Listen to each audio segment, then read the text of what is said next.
Ang mga salita ng Diyos sa Biblia ay totoo, kaya't ang Biblia lamang ang pangunahing sanggunian, hindi mga iba pang aklat o libro.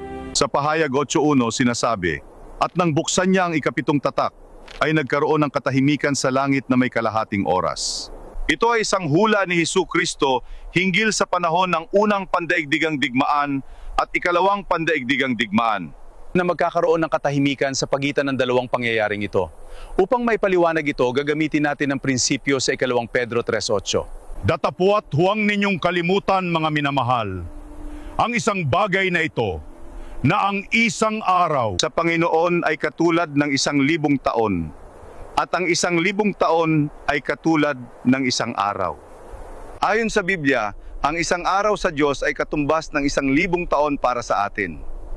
Kung ang taon ay 2016, nangangahulugang para sa Diyos ay higit 2 araw pa lamang ang lumipas. Kaya't gagamitin natin ang prinsipyong ito upang kalkulahin ang panahon. Nagsimula ang unang pandaigdigang digmaan noong Hulyo 27, 1914 at nagtapos noong Nobyembre 11, 1918.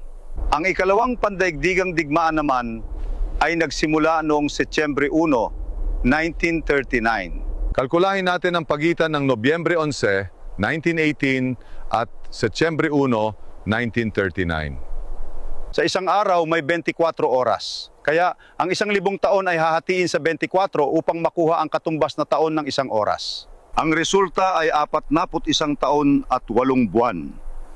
Dahil kalahating oras ang binanggit sa hula, hahatiin natin ito sa dalawa na magiging 20 taon at 10 buwan. Kung ikukwenta natin ang pagitan ng Nobyembre 11, 1918 hanggang Setyembre 1, 1939, ito ay 20 taon, 9 na buwan at 20 araw, na halos kapareho ng 20 taon at 10 buwan. Ito ay patunay na natupad ang hula ni Jesucristo.